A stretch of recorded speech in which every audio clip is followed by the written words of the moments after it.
Friends, மாம்பழ சீசனில் இருக்கும்போதே மாம்பழத்தில் நிறைய ரெசிபீஸ் போடுறேன், பார்த்துட்டு ட்ரை பண்ணுங்கள். இன்றைக்கி மாம்பழத்தில் என்ன செய்ய போகிறோன்னு பார்த்தீங்கன்னா, ஒரு லட்டு தான் செய்ய போகிறோம். இப்போ இதில் இருக்க தோலெல்லாம் எடுத்துகிட்டு உள்ளே இருக்க சதையை மட்டும் ஒரு மிக்சி ஜாரில் போட்டு அடிச்சுக்கலாம்.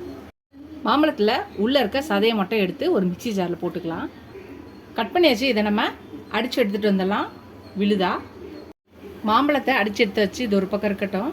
ஒரு பேன் வச்சுக்கலாம். இப்போ டெசிகேட்டட் கோகோனட்டு போட்டுக்கலாம். உங்கள்கிட்ட டெசிகேட்டட் கோகோனட் இல்லாத சமயத்தில் தேங்காயில் அடிப்பகுதியில் இருக்க ப்ரௌன் கலர் எடுத்துகிட்டு இதை நீங்கள் போட்டுக்கோங்க.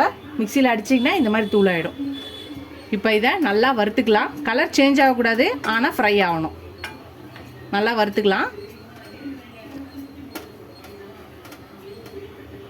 லைட்டாக ப்ரௌன் ஆக ஆரம்பிச்சிச்சு. இப்போ நம்ம அரைச்சி வச்சுருக்க இந்த மாம்பழ விழுதை போட்டுக்கலாம். இப்போ இதே நல்லா மிக்ஸ் பண்ணிக்கலாம். அடுப்பை லோ ஃப்ளேம்லேயே வச்சுக்கோங்க. இது நல்லா மிக்ஸ் ஆகட்டும். இப்போ ஒரு ரெண்டு ஸ்பூன் வந்து பால் பவுடர் போட்டுக்கலாம். 2 ஸ்பூன் பால் பவுடர் போட்டு அதையும் மிக்ஸ் பண்ணிக்கலாம். இப்போ ஒரு அரை கப் வந்து கண்டென்ஸ் மில்க் ஊற்றிக்கலாம். மில்க் மெய்டு அதையும் சேர்த்து நல்லா மிக்ஸ் பண்ணிக்கலாம். எல்லாம் நல்லா மிக்ஸ் ஆகிடுச்சு பாருங்கள். இப்போ வந்து எல்லாம் நல்லா திக்காகணும். கடாயில் ஒட்டாமல் எல்லாம் ஒன்று திறந்து வரணும். அது வரையும் நம்ம அதை கிண்டிக்கிட்டே இருக்கலாம். லைட்டாக எல்லோ கலர் ஃபுட் கலர் ஊற்றிக்கலாம். உங்களுக்கு வேணும்னா ஊற்றுங்க, இல்லை ஆப்ஷன் தான். இதையும் சேர்த்து மிக்ஸ் பண்ணிக்கலாம்.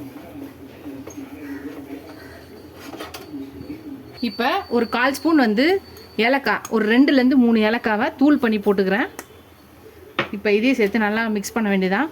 எல்லாம் நல்லா மிக்ஸ் ஆக ஆரம்பிச்சிச்சு. இது நல்லா திக்காகுது. இன்னும் கொஞ்சம் நேரம் இருந்தால் போதும். இதை நல்லா கிண்டிக்கலாம். கடாயில் ஒட்டாமல் வரும். அந்த ஸ்டேஜில் எடுத்துக்கலாம். அவ்வளோதான், நல்லா கடாயில் ஒட்டாமல் எல்லாம் ஒன்றா வந்துச்சு பாருங்கள். இப்போ இதை அடுப்பு ஆஃப் பண்ணிடலாம். இது கொஞ்சம் ஆறட்டும்.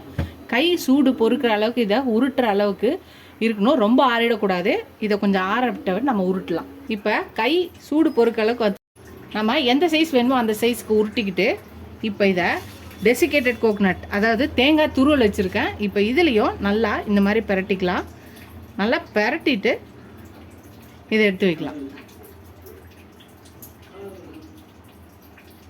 அவ்வளோதான், நம்ம இது பண்ணியாச்சு. கொஞ்சோண்டு மேலே பிஸ்தாவை வச்சு நம்ம இந்த மேங்கோ லட்டுவை ஃபினிஷ் பண்ணிக்கலாம்.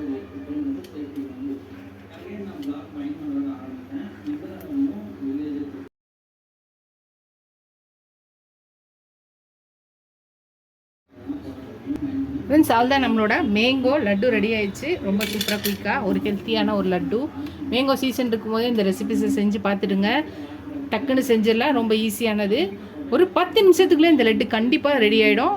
பாருங்கள், ஒரே கலர்ஃபுல்லாக பியூட்டிஃபுல்லாக இருக்குது. உங்கள்கிட்ட பிஸ்தா இல்லைனாலும் பரவாயில்ல, அதை ஸ்கிப் பண்ணிக்கோங்க. கேசர், அதாவது சாஃப்ரான் இருந்தால் கூட, குங்குமப்பூ இருந்தால் கூட மேலே வைக்கலாம் டெக்கரேஷனுக்காக. நம்மளோட டெக்கரேஷனை பொறுத்து தான். இந்த வீடியோ பிடிச்சிச்சா லைக் பண்ணுங்கள். ஃபஸ்ட் டைம் இந்த சேனலுக்கு சப்ஸ்கிரைப் பண்ணிட்டு பாருங்கள். இந்த வீடியோ உங்கள் ஃப்ரெண்ட்ஸ்க்கும் ஷேர் பண்ணி செஞ்சு பார்க்க சொல்லுங்கள். மேங்கோ சீசன் முடியறதுக்குள்ளே செஞ்சு பார்த்துட்டு எப்படி இருக்குன்னு சொல்லுங்கள். இதுவரை சப்ஸ்கிரைப் பண்ணல ஃப்ரெண்ட்ஸ்க்கு தேங்க்ஸ். சப்ஸ்கிரைப் பண்ணாதவங்க எல்லாரும் சப்ஸ்கிரைப் பண்ணிட்டு பாருங்கள். நிறைய வீடியோஸ் இருக்குது, ஃபுல் வீடியோஸ் இருக்குது. எல்லாத்தையும் பார்த்துட்டு ட்ரை பண்ணி பாருங்கள். இதோட இந்த வீடியோ முடியுது. அடுத்த வீடியோவில் அடுத்த ரெசிபியில் பார்க்கலாம். டாடா பாபா ஃப்ரெண்ட்ஸ்.